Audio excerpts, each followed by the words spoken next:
Fairview's coffee has mysteriously gone missing. Mayhem ensues when strange, coffee-craving zombies plague the city.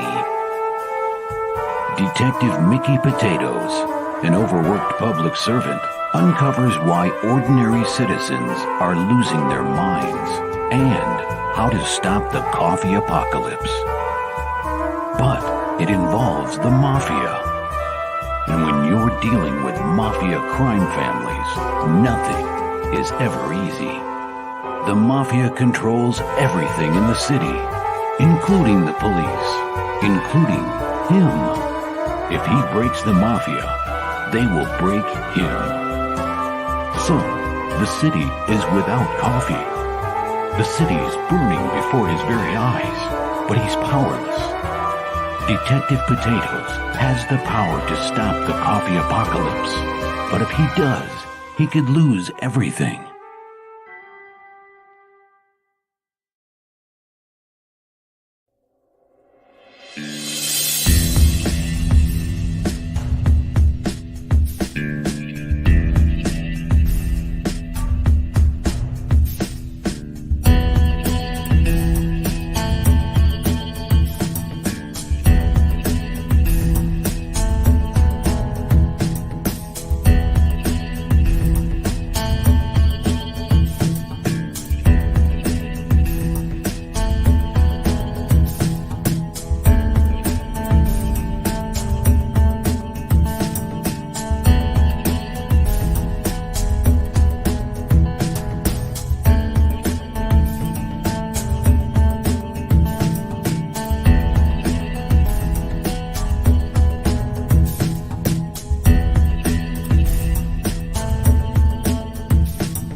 The Immortal Mask, a 1970s superhero crime noir adventure that follows a retired soldier who is given a covenant interview with a death row inmate. What he learns from the interview thrusts him into Atlanta's shadowy underworld.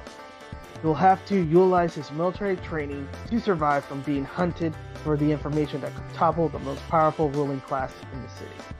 This is not a pre-order or a crowdfunding campaign. Get your books now at Nunneley.com.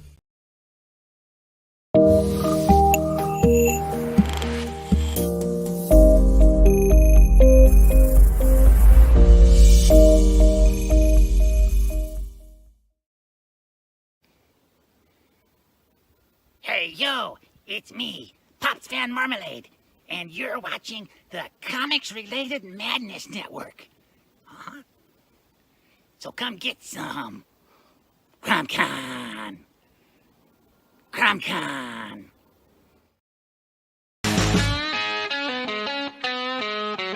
Greetings, ladies and gentlemen.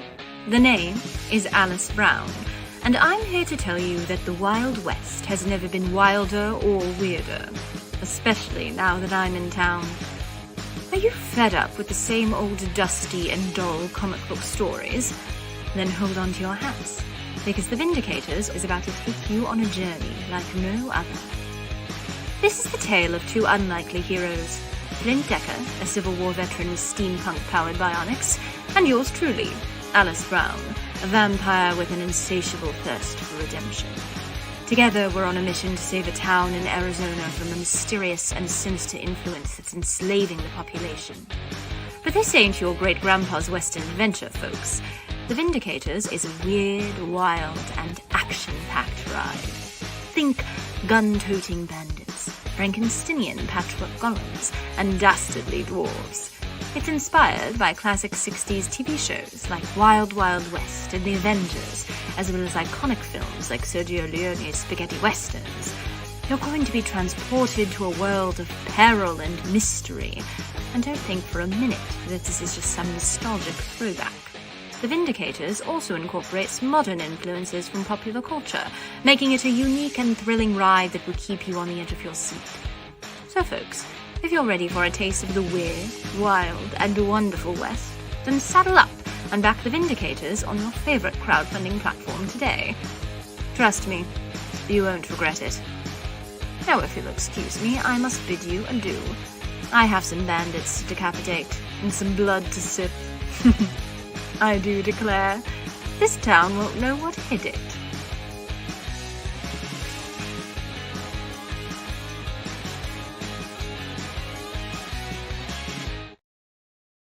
"25 seconds to curtain, folks."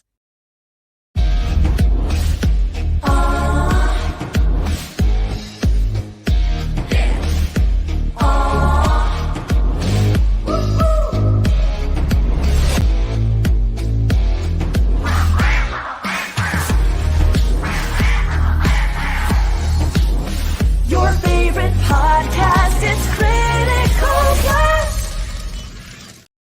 Ladies and gentlemen, X53 Studios is in the house. Asif, welcome to the show again, my friend. It's been a little bit since you've been here. Yeah, I think the last time I was here was Ghosthawk and Falconet, right? Yes, definitely here for that. And folks, I've got that book. That book was a lot of fun and had some really neat add-on items to that as well. The X53 Studios has a brand, a look to it that, you know, if you've seen two books, you've got the pattern down already. And it looks like Alice Brown is just slipping right into that pattern. These are good girl books. I've not had that much, I promise. Tongue got in the way. So yes, Woody, as you saw the thumbnail, yikes indeed. And thank you for using the wrench to throw the URL into the chat. That URL, by the way, is below the video the entire time, even on replay. So click it anytime. It'll open in a new window. Throw some money at this thing. George Gatson wants to know, when is the show going to start? Soon. The show will start soon, George. We're going to get there. Pops is in the chat saying, "Hey, yo." Corey Barton in the chat. Yes, loved Kozor. If you got Kozor, you know to watch these guys and get in on their next thrill ride. They're going to put out soon. And Mike Walters is here, has liked and shared the stream. We appreciate that. We not for us, not for me. Do it for our guests so that more people can see the product that they're putting out there. I don't care. I know I'm not getting enough monetization to matter to a hill of beans. I'm not an e-celebrity, so it doesn't really matter to me. But, you know, the more hits he gets, that's why we're here. So, Asif, questions abound here. The first one completely unrelated to the book, because I'm just curious, how did you come up with the masthead, the X53? Is there a story behind that, or was it just a roll of the dice, Scrabble tiles? So yeah, that's actually a pretty good story behind it. I was so not to give out my age here, but I was 53 when I decided I wanted to start this thing, and the X was there because I didn't know if it would take off, fail, whatever. So it was like a complete unknown. So that's the reason why it's called X53 Studios. That's a good reason. Good enough. Yeah. I couldn't tell for sure if the world of Ghosthawk and Falconet and the world of Arachna were the same world. I think they were. Yeah. And on that assumption, then I'm curious if the Vindicators exist in the history of that world. Yeah, it's all the same universe, different timeline at this point, because obviously this is taking place in the 1865. But there's things you'll see that are in Arachna 1 even that will work off of Vindicators. So we're putting in things already with this thing called the Society, which Alice and Flint work for. And they're pretty nefarious. Like Alice and Flint don't know what they're working for. And I don't want to give too much away from the graphic novel, but you'll see ramifications of what's going on in the Vindicators into Arachna 1, 2, and also Gothic and Falconet. So I'm curious, because I know that from the trailer that everybody just saw, Alice Brown is a vampire. Yep. And vampires have a notoriously long life. Yep. So part of me wants to think we might see her pop up in an Arachna or a Gothic and Falconet book in the future. Yeah. And the other part of me says, yeah, go ahead. Other part. Well, the other part of me says, if we do see that, it kind of takes all the suspense out of any of the stories along the way of Vindicators, because like we know she's going to survive because she's in the future. Yeah. Yeah. So there is some thought about putting her into Arachna 3, but then again, like what you just brought up is the same thing. I think about is if she's already in the future, then she survived. Now Flint is a different story altogether, because Flint is a mortal, and he's part machine at this point. But there is thoughts about kind of working at least Alice into it and kind of working back to what happened to Flint or something like that. But also trying to keep the books their own thing. One of the reasons why I got out of comics was because these big crossovers that you'd have to buy like 20 books to get a story out. And I didn't have the money to support it. I didn't like reading about different artists or writers or whatever. Like there's people that I like that I supported with, when you're a kid, you have X amount of money that you can spend on comics. I couldn't afford spending, things on crossovers where, there's artists working that I don't really like, or writers working that I don't really like. So I like to try to keep these self-contained books. So if you have one, you pretty much know what the story is. And they're not running into second stories. At the end of Arachnas, we do put a cliffhanger at the end, so it kind of leads to the next story. But if you read the book, it's a self-contained story. Arachna did make a very small appearance in Gothic and Falconet, where Baron's looking at the screen and there's Arachna on that screen. Right. But yeah, things like that will be there. But I really want this to be, you spend your hard-earned cash on this, you're going to get a full story out of this. You're not going to be reading other things to get a complete story. I don't mind event books that bring everyone together for something. Yeah. And that can even be referenced in their own titles after. But, like with Crisis, I remember Crisis, and I was picking up everything that had to do with Crisis. I was high school at the time. And it was like, oh, there's a Red Skies crossover here. And that was the only thing that mattered to the Crisis, was that the sky was colored red. Mm-hmm. Like, really? I didn't even need this book. Mm-hmm. But you made me buy it.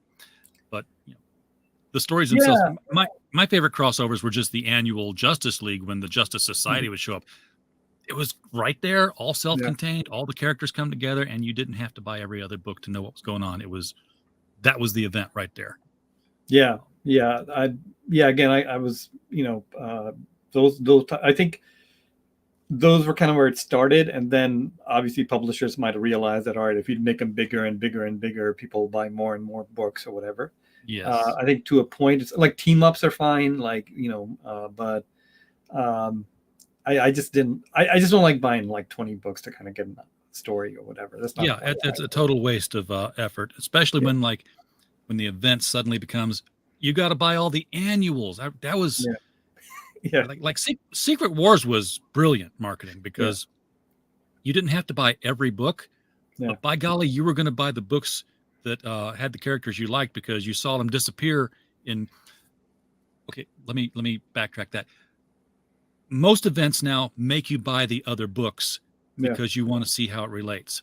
Mm-hmm. Secret Wars use the other books to make you buy Secret Wars. It's a total reverse thing, because you saw Spidey disappear, and then next issue, he's back in this black costume. Mhm. What? How did that happen? I've got to read this series and find this out. So you followed the whole story. Yeah. It was kind of a brilliant ploy. They haven't been able to figure out that that's what they did yet, and they can't work it in reverse anymore. Yeah, I would say modern comics are at this point pretty much dead. I don't think I'm ever going to pick any up anymore at this point. I think they've also kind of painted themselves into a corner with a lot of the checkbox crap that they do.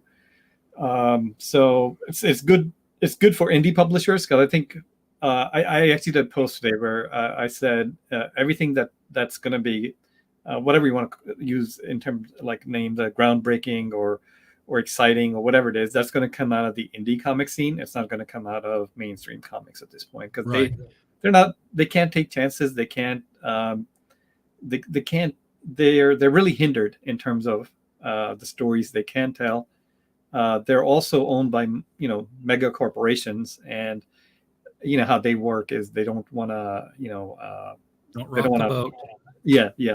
So you're not going to see that from there, but because they don't want to influence the movies. They don't want to upset the real cash cows. Yeah. We saw this as far back as the late 80s when Rick Veitch was writing Swamp Thing, and they canceled one of his stories. They're like, no, because don't you know Swamp Thing's about to become a hit blockbuster television series on USA, and you're going to get us boycotted? So they canceled the story and then put out a crap series. I'm sorry. Yeah. I think at this point the movies are done also. So it's what you see from Marvel these days. It's pretty awful what they're producing. So I think it's kind of run its course at this point, and you're going to see more kind of diminishing returns moving forward. And again, even those studios, they're kind of hindered by all this stuff too. I think this kind of whole woke ideologies really killed creativity in comics. The funny thing is, to me, it's creators censoring themselves now, rather than it used to be the comic code that did it, and creators would be like trying to get out from underneath it and trying to put in whatever they could in the comics. And they finally got rid of that code, and you had Watchmen, and you had Dark Knight Returns, and you had all this great storytelling once that happened. But now it's funny how they're pretty much kind of censoring themselves in terms of writing or creativity. So it's pretty interesting how things work. They don't want especially with social media now as impacting as it is, that they don't want to wake up to their timeline being filled with a bunch of angry blue-haired shouters screaming at them for whatever crime they committed in their story. It really is. They've really painted themselves into a corner with this stuff, because those people complaining aren't buying it. They've already alienated the people that were buying it by calling them racist or whatever the hell they did, but or whatever they called them or whatever. But basically, if I go into a store like a Barnes and Noble or something, you see people usually around the manga section, and the Western comics, there's nobody standing in front of that. So I think they've kind of run its course in terms. I agree. Tomorrow's mainstream is if you're looking for tomorrow's mainstream, you're going to find it in the indie comics of today. Yeah, absolutely. Like the Vindicators. So notice, folks, the green bar is not all the way filled yet. Fix that. Fix that for us tonight. We are at 3577. Let me do a quick refresh, just so I know that we've got a current number. Yes, we do. Okay. It's Indiegogo, so it's not going to change on me without me noticing it. You actually have to do a physical refresh to change the numbers. What motivated you to go back to the Old West in your universe to put a story there? So so you might know the show. I think we're both around the same age. There was a show that I loved when I was a kid. It was called The Wild Wild West. Yes. And it was James West and Artemis Gordon. And what I really loved about that show was the chemistry between the two, right? And also, if you notice, storytelling wasn't like, it was set in the West, but there was things that, like, I think it influenced partly by James Bond. There was things like modern influences that were going on in that show. Right. So you had like Loveless, who was the kind of the main villain throughout the show. He would either shrink James West, or there was things that didn't exist in that timeline that were in that show. It was really the earliest steampunk. Yeah. So that was the other part of it. So you'll see. That's correct. Ross Martin did die a little too young. I just, as a kid, I just loved that show. And the other show I really liked was The Avengers with John Steed and Emma Peel.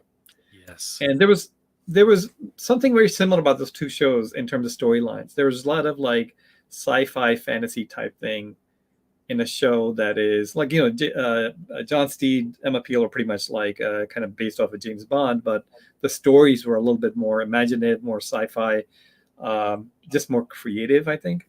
So those were kind of like the two big things. I liked the setting of the West because of the steampunk element incorporated in the Old West. Another big influence on this was the $6 Million Man. So I was a big fan of $6 Million Man growing up. Sure. So how do you kind of incorporate that? Well, it kind of just came together that the West was kind of the right setting. You put a vampire in there as well.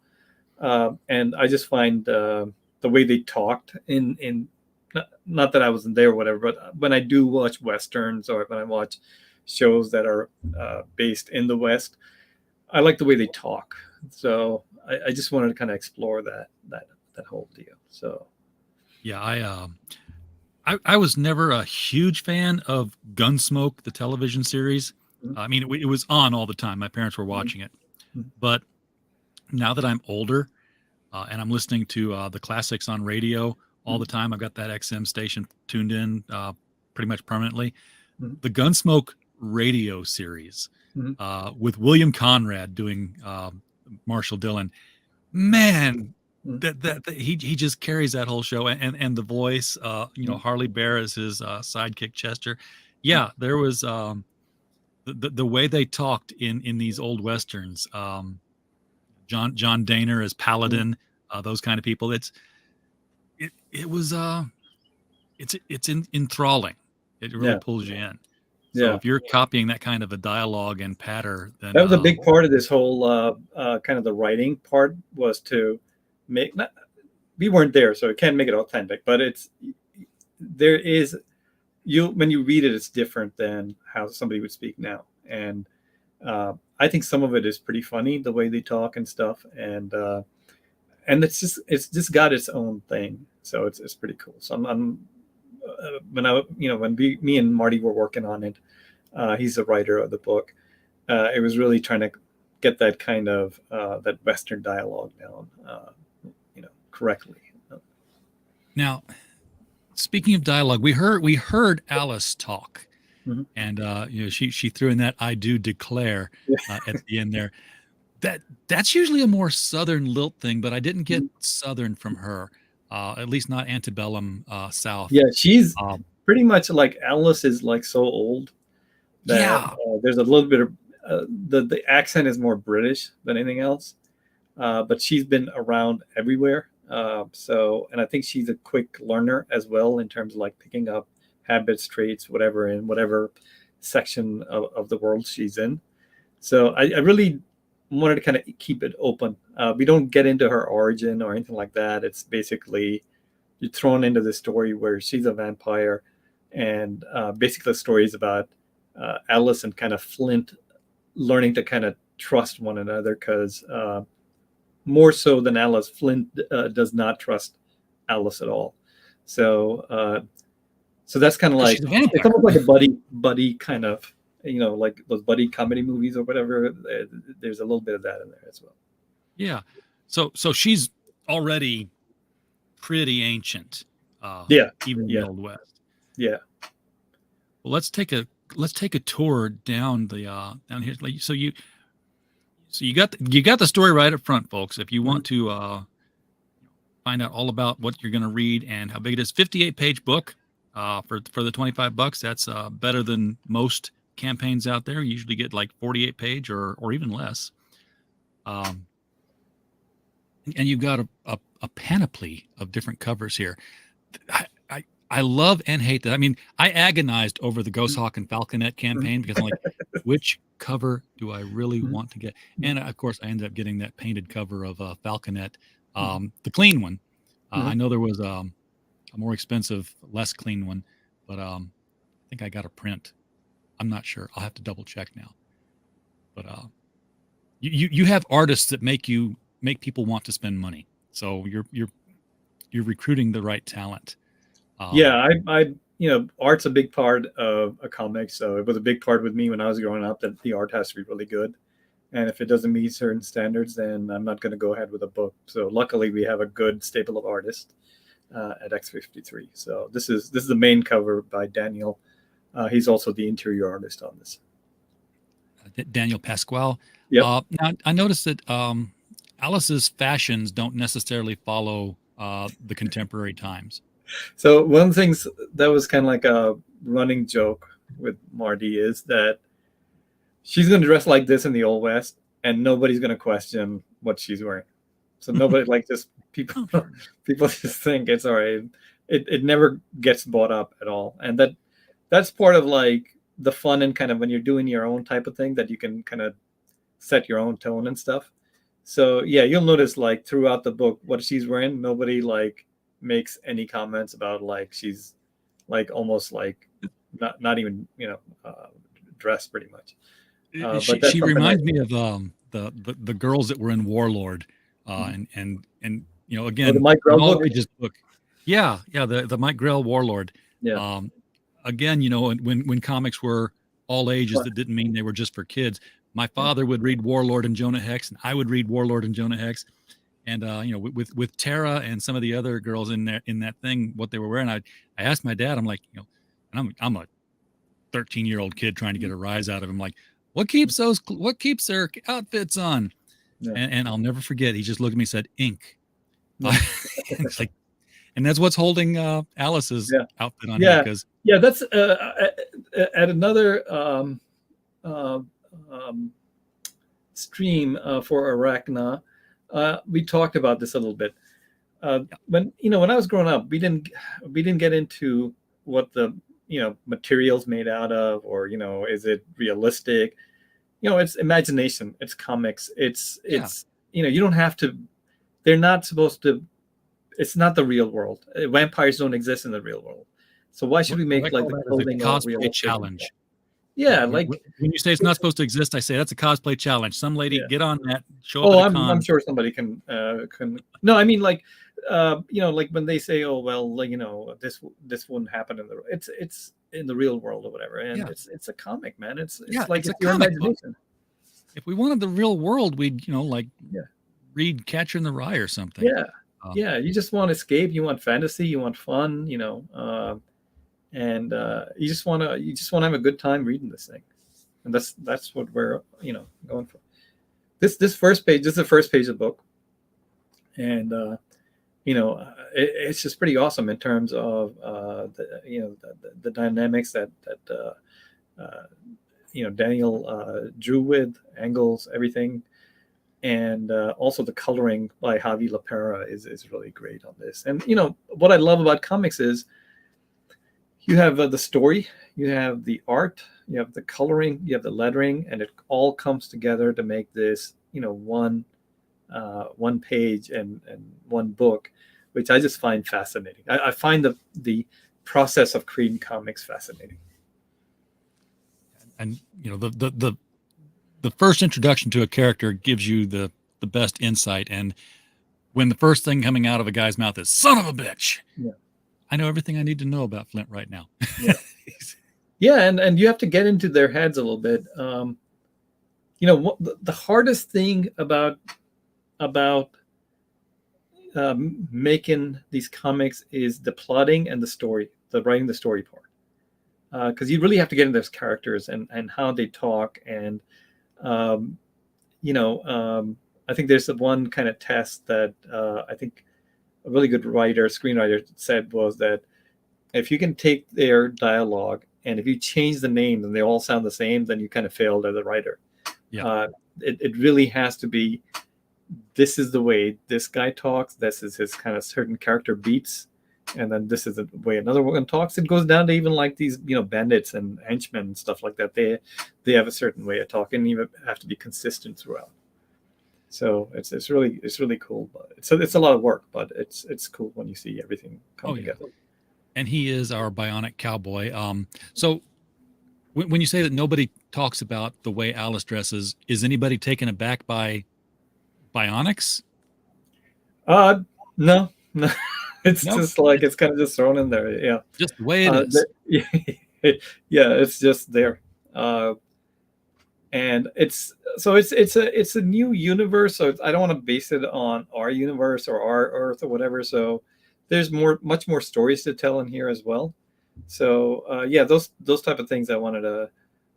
So if you look at that first, I don't know if you can read it, but that's some of the kind of like the dialogue I was talking about, the way they kind of talked in the West.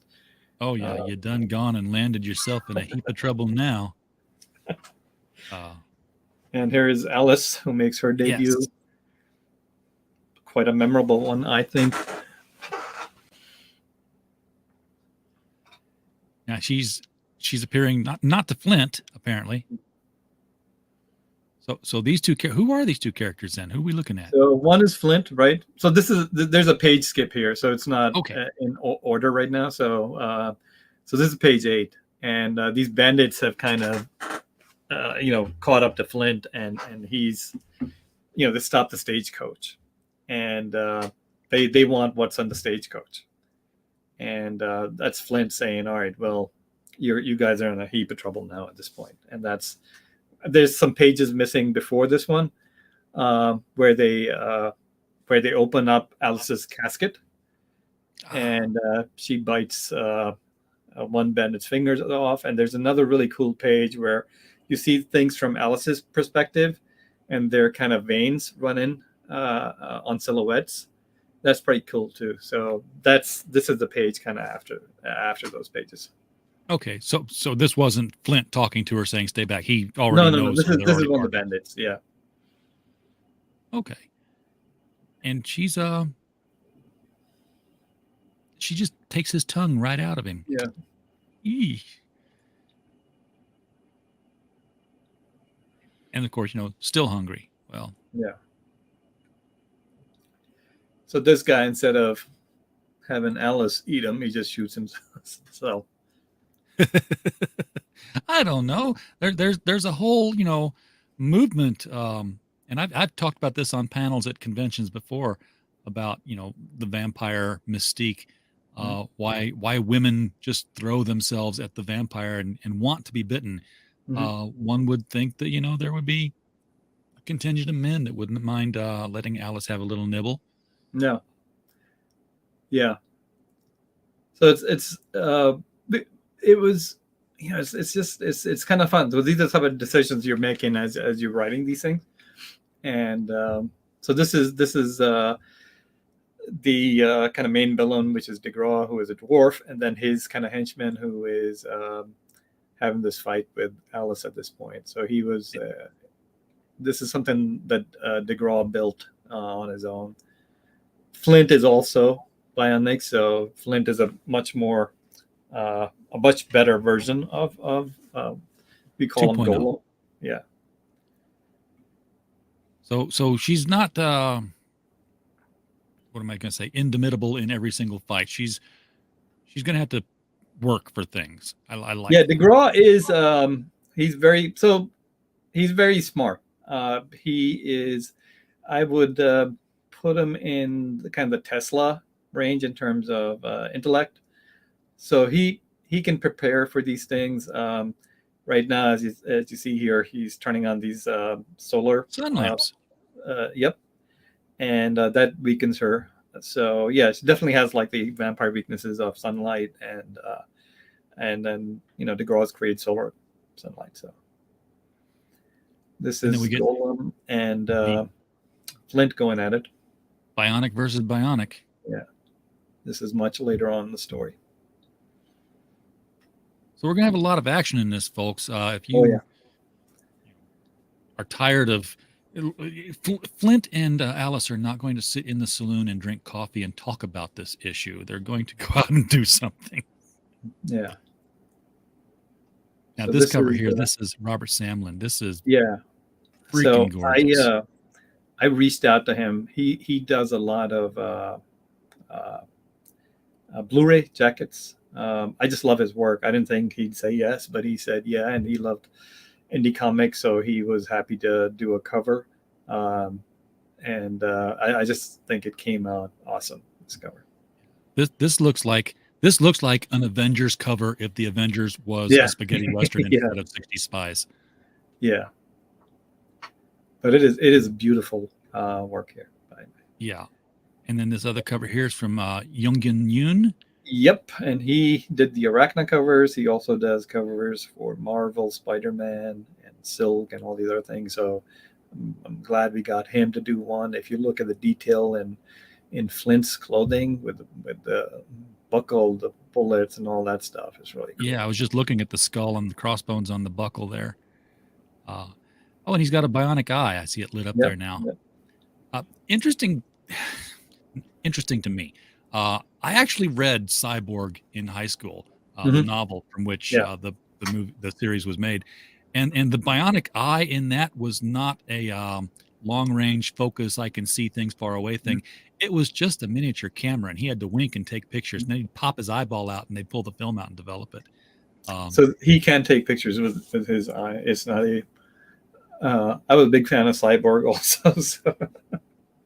I know when they made the $6 million man, there was a lot of, not a lot. I mean, there were things that changed. Oh yeah. Yeah.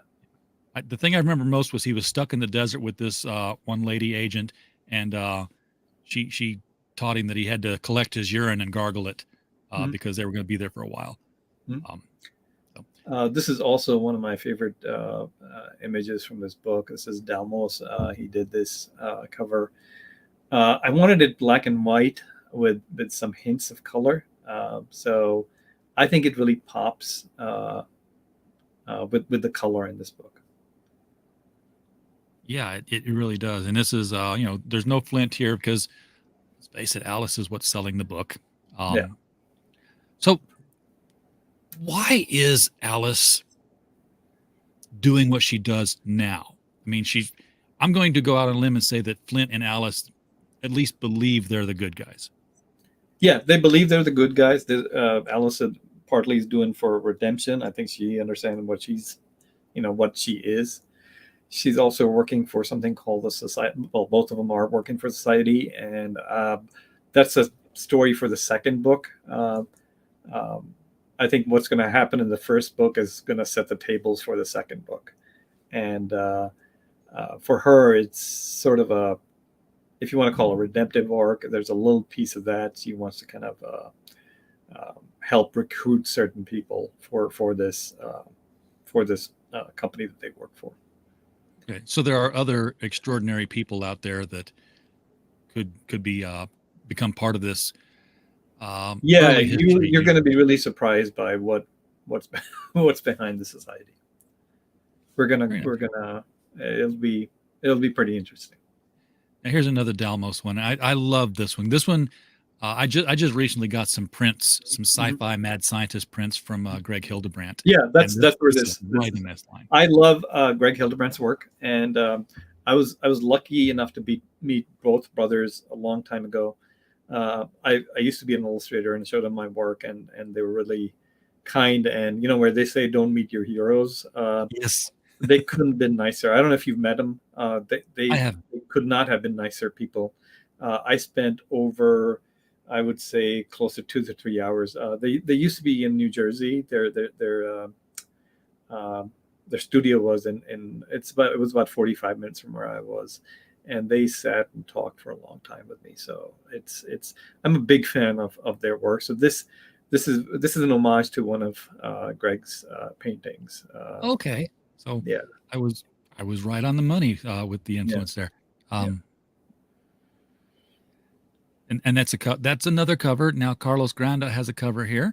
Yep, Carlos, he does Arachna, and asked him to do a cover. He's actually got 2 covers. So this one is just a regular cover, and then there's another one that's going to be a hollow file. All right. Now I'm going to ask a question. Is there any kind of a relationship between Flint and Alice other than partners? No, they're just partners, and there might be some hints of some chemistry between them, but like Steed and Mrs. Peel, it was, there's always, looking back at Steed and Mrs. Peel, it was always like, Mrs. Peel was always looking for her husband. At the end of the Avengers, she found him, but there's no sexual thing going on between these two. All right. And now this is, wow. Jolly on Bates. So this, I was looking at this, I was at Forbidden Planet in New York City, and I was looking at some of these fanzines, and I saw this guy's work, and I was like, holy crap. And he does pictures, he did covers for Arrow videos, Blu-rays. And I was like, all right, let me ask him if he'd be interested. And he was, and I'm so glad, he's going to do covers. He's done a couple of covers for Arachna 3, and I'm glad he did this one. This one's really cool. Yeah, this was a good get. This kind of reminds me of a Vampirella comic, but I'm familiar with the Arrow videos as well. I've got a number of them that we've done for reviews. So yeah, there's a Hammer feel to a lot of their stuff. Yeah. And this is Renato Cunha, who does, he usually does he did the Arachna 1 cover, he did the Arachna 2 t-shirt. So I wanted to have him do kind of his take on this. And then you got the holofoil. This is going to be the holofoil. Another Carlos Granda. Yeah.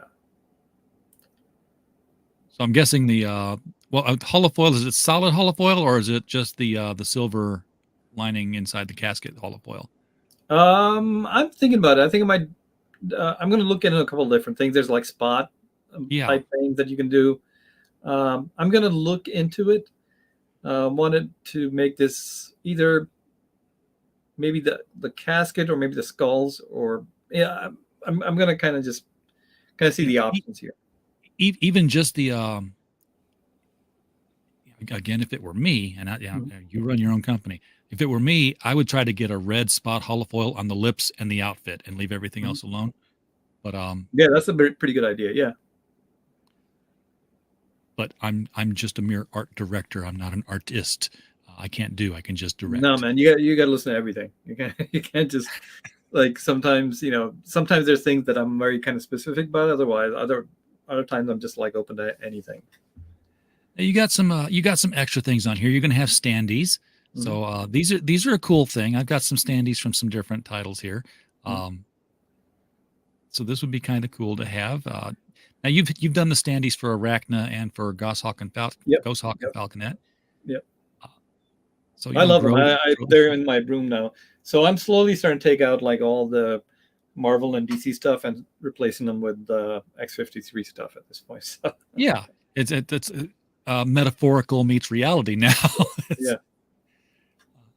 Just continue to replace them. You're going to have a hardcover edition? Yep. So the hardcover is going to have the complete graphic novel, right? But it'll also have the complete graphic novel in black and white with no lettering or colors. So you can see what the art looks like without any kind of overlays.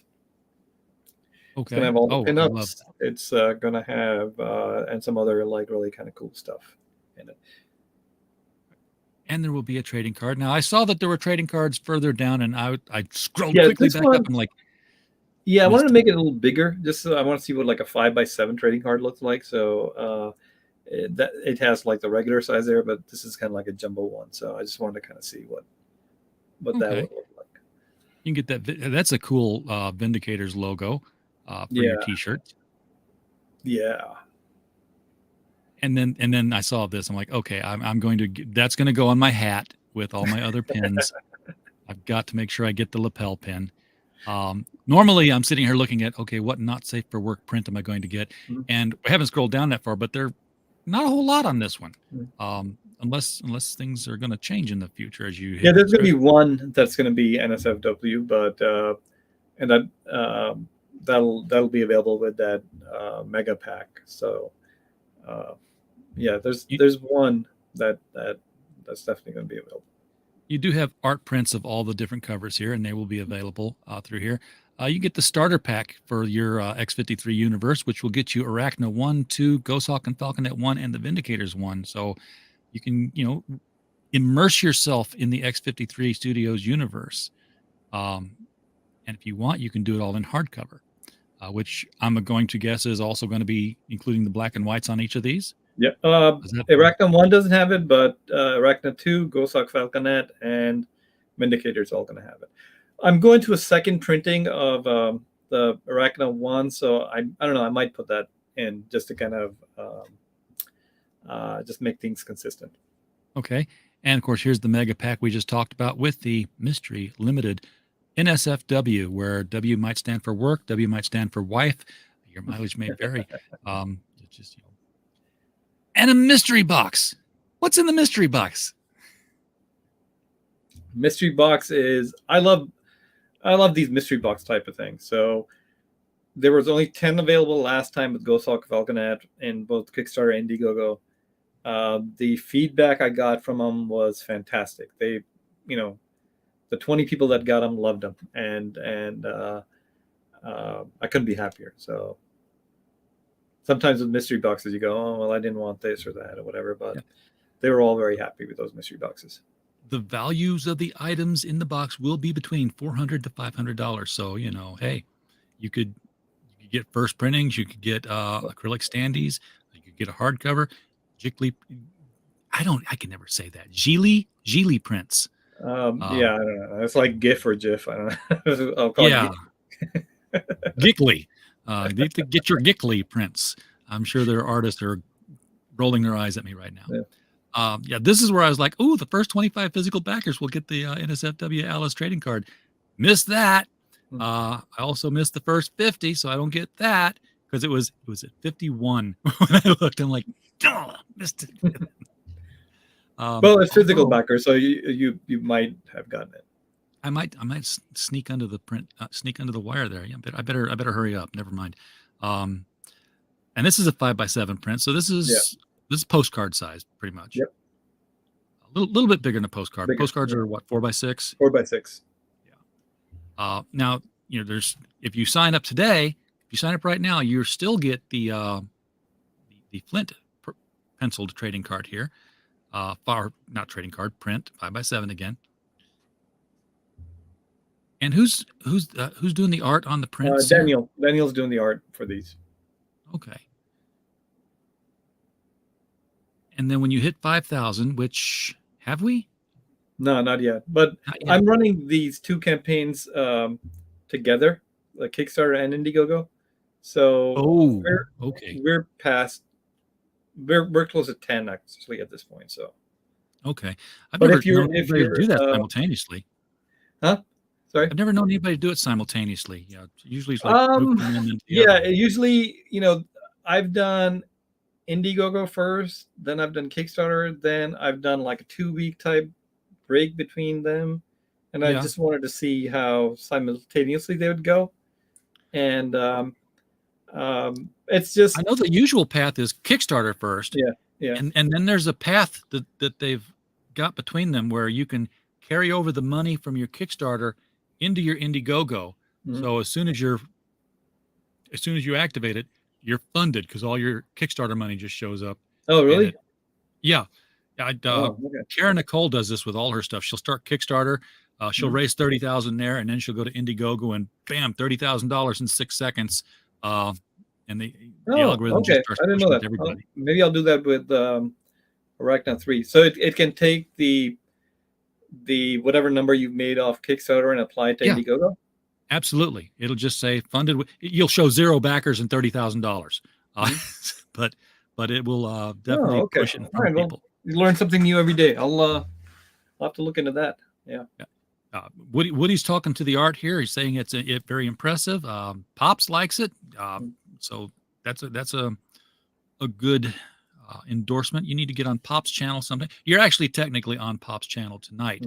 We're simulcasting on the Madness Network, but get on some of his shows because he's got a lot of different show hosts who would be very interested in talking with you about the Old West and and vampires, monsters.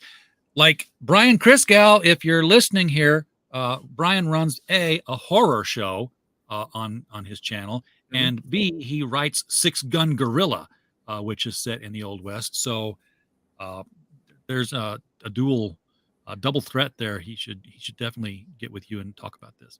Yeah, absolutely. Want to remind everybody in 8 minutes, as we're wrapping things up here, pop over to Mike Walters' channel for the mic stand for the all the niche news in anime, manga, and professional wrestling and comics. That will be starting at the top of the hour here. Be sure you give that a like and subscribe. Try to finish up the campaign here because we haven't got to the tiers yet. We're looking at the stretch goals.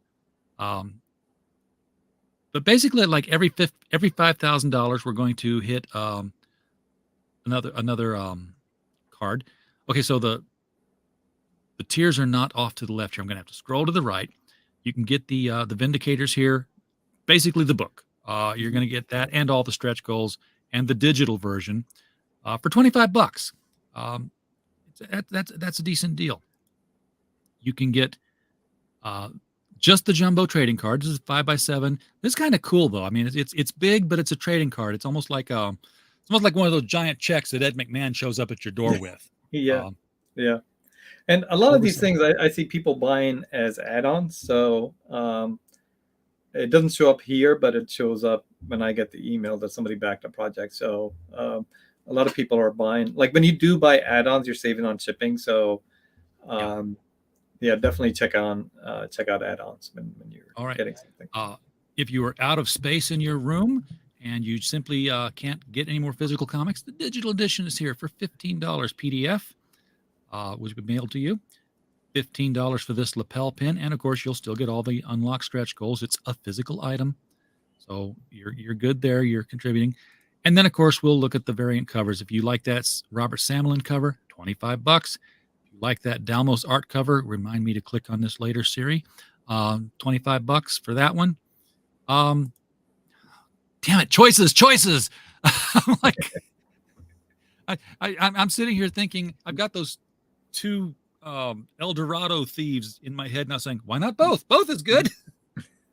Well, there are the two cover options, so you pick your two favorite covers.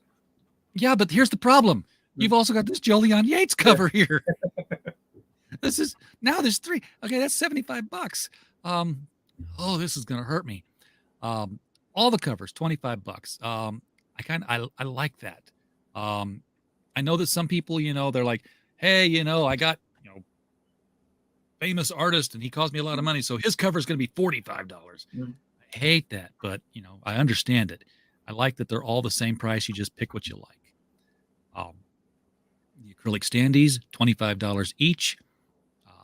That would seem like that would be a good one to make a pair as well. Yeah, you can do add-ons where you can just add them together.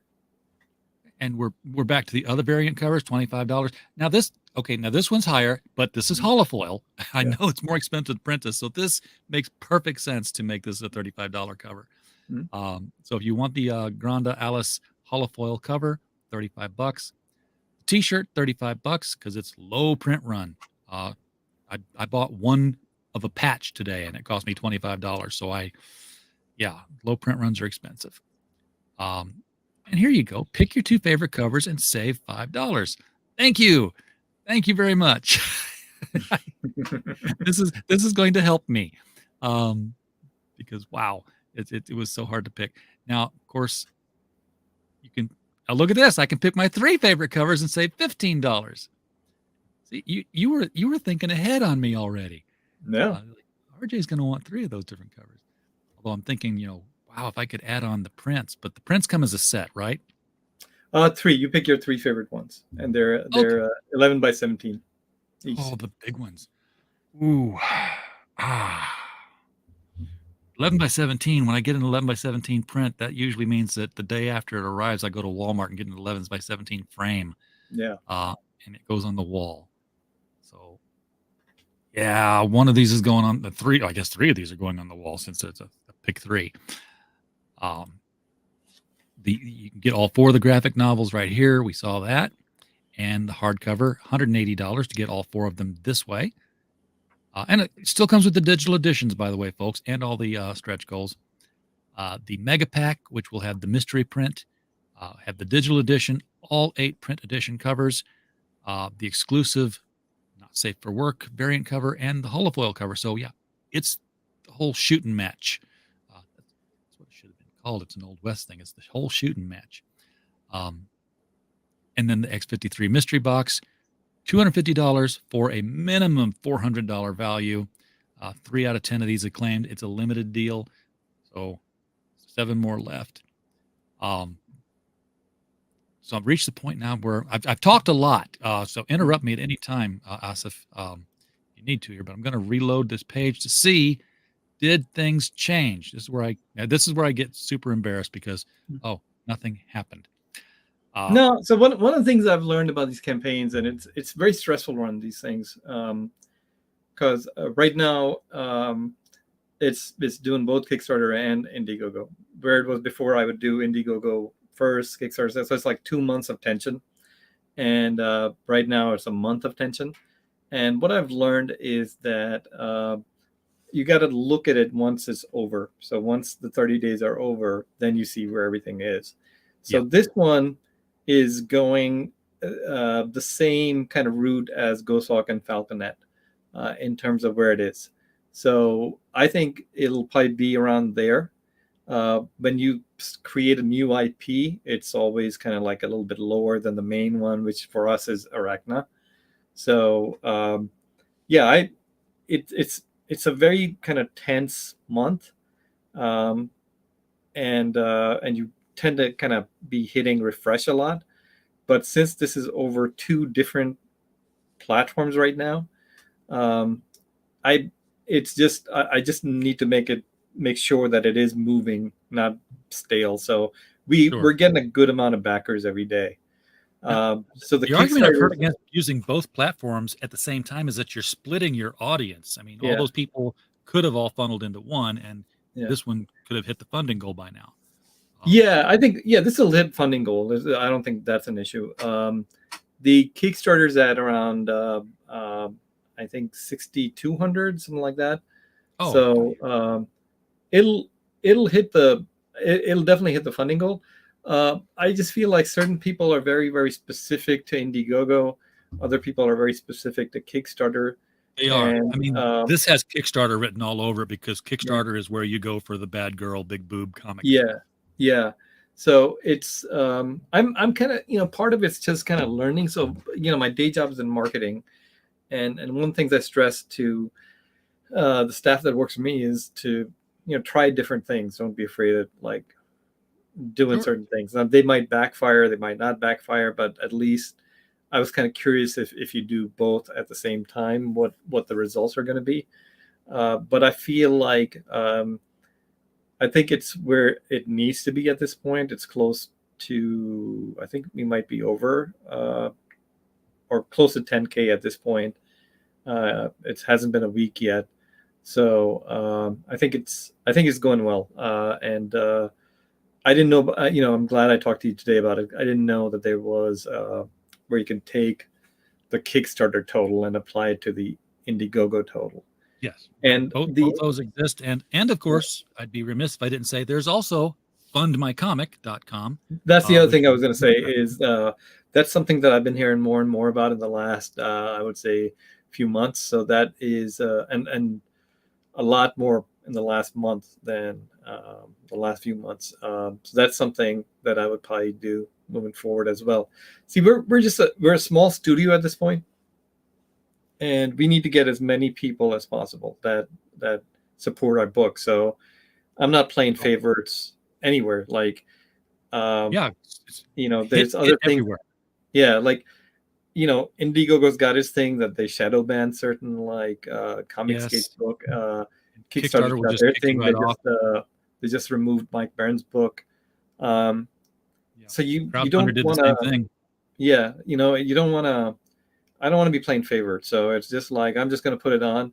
If you're into the book, if you're into the art, if you're into the story, back us. I don't have any allegiances towards anybody. So basically, we're at the point right now where we just need to build our tribe, right? Right now, We know X amount of people are going to support us, and we just need to keep building on it. And then the more new people we get, I know we will deliver these books on time. I know people, once they read it, they'll love it.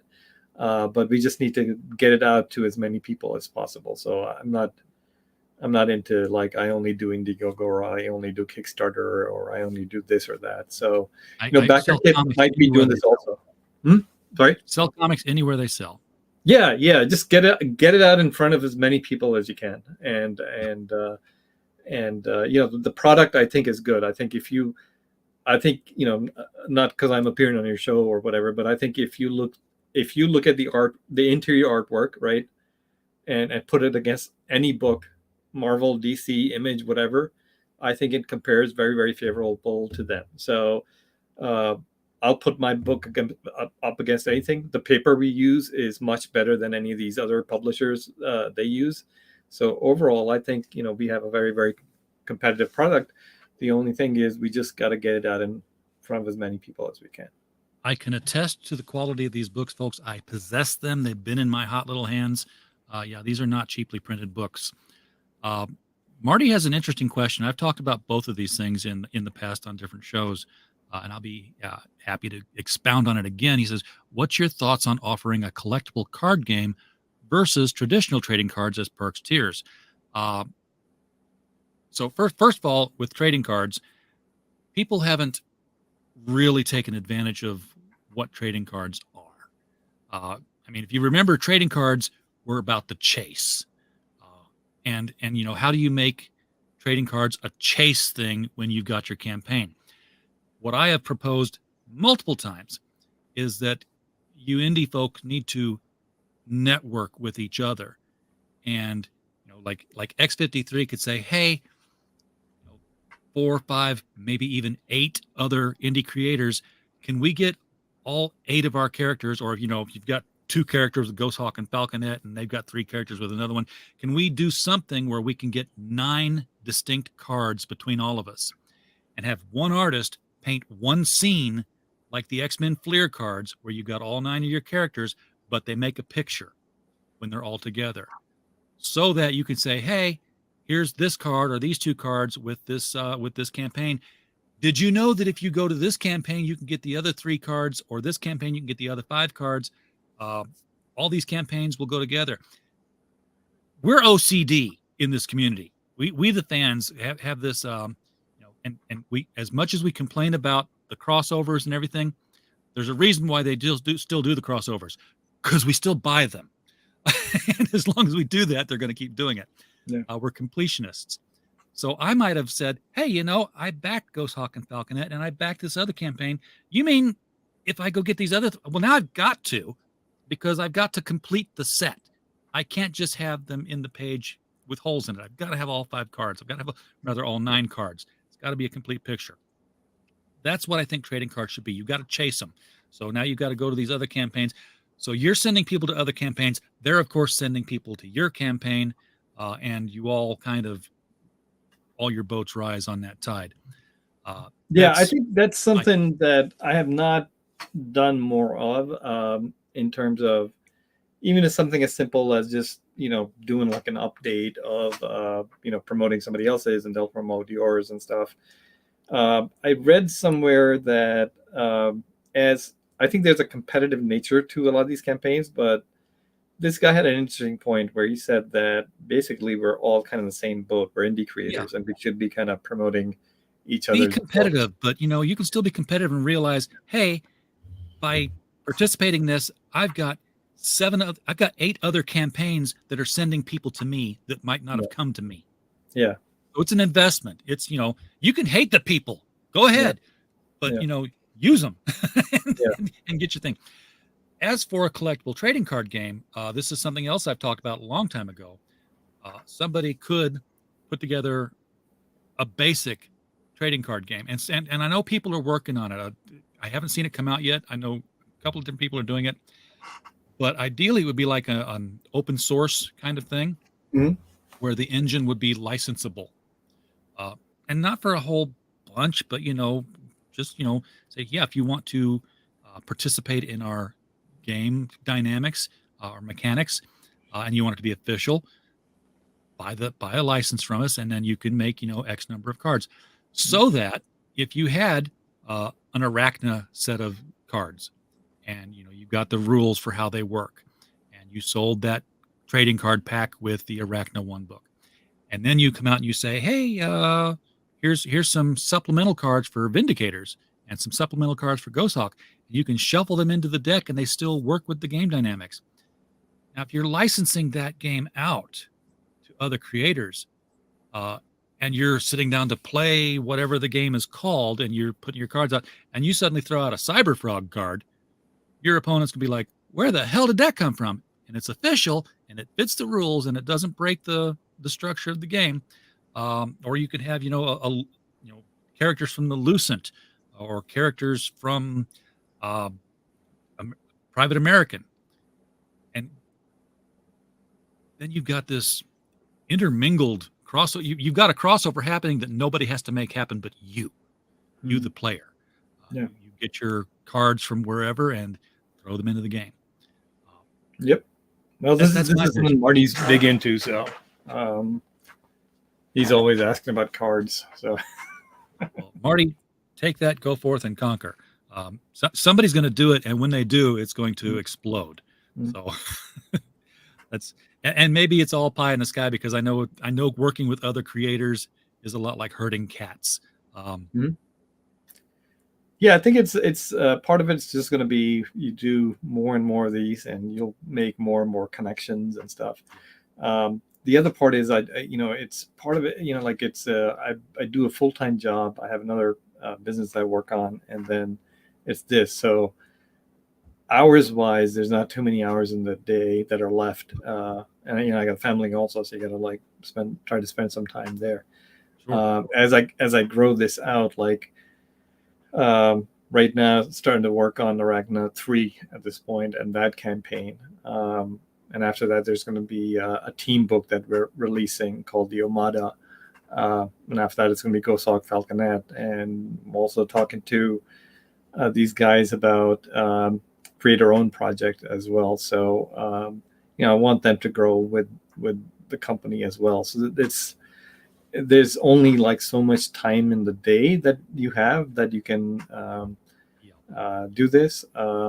So it's just finding that time to do this, right?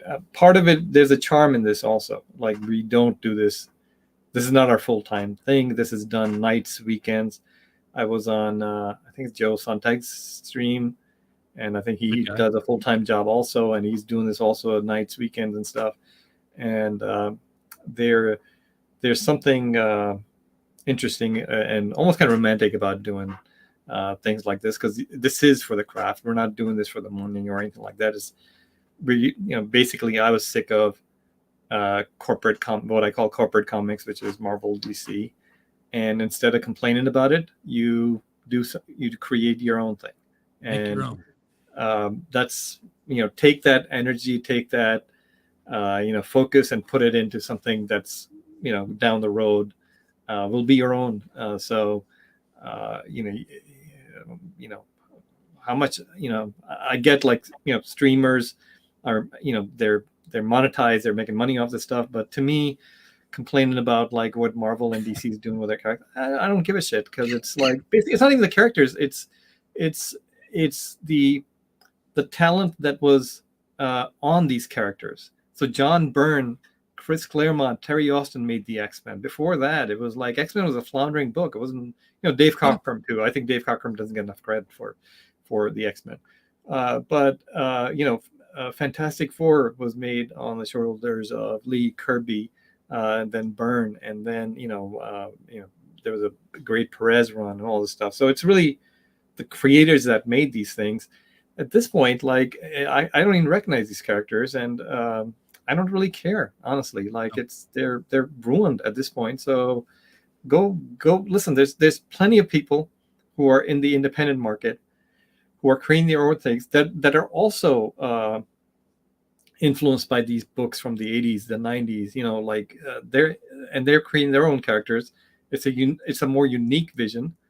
It's not corporatized.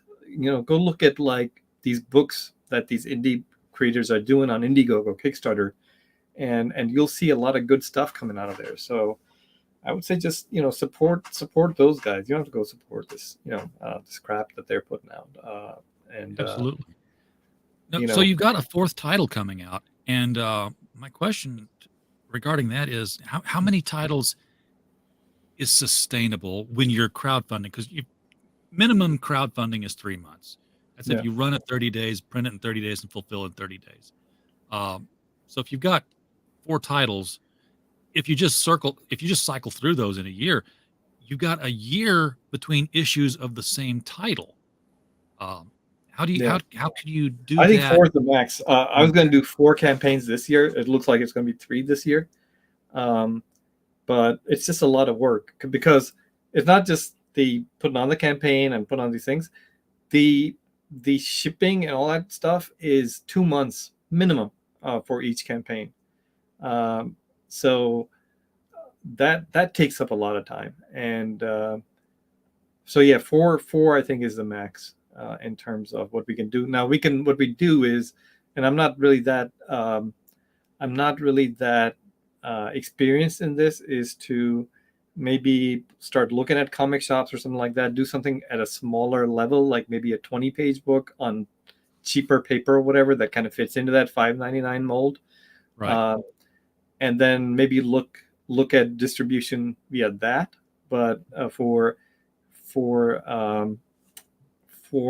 crowdfunding, dude, I think 4 is a max in terms of what you can do. So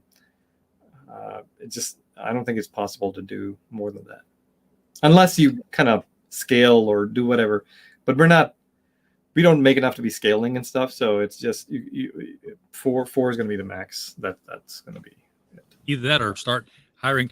I know some people, they hire more people onto the team, and then one guy's running one crowdfunder and the other guy's running the other crowdfunder, but it's both the same studio. Yeah, I'm a little, so in my day job, I'm not very micromanagey, but as Marty will tell you, I'm extremely micromanagey when it comes to these books. And again, the writing part is just a lot of work, and there's a lot of back and forth that Marty and I do on the writing part.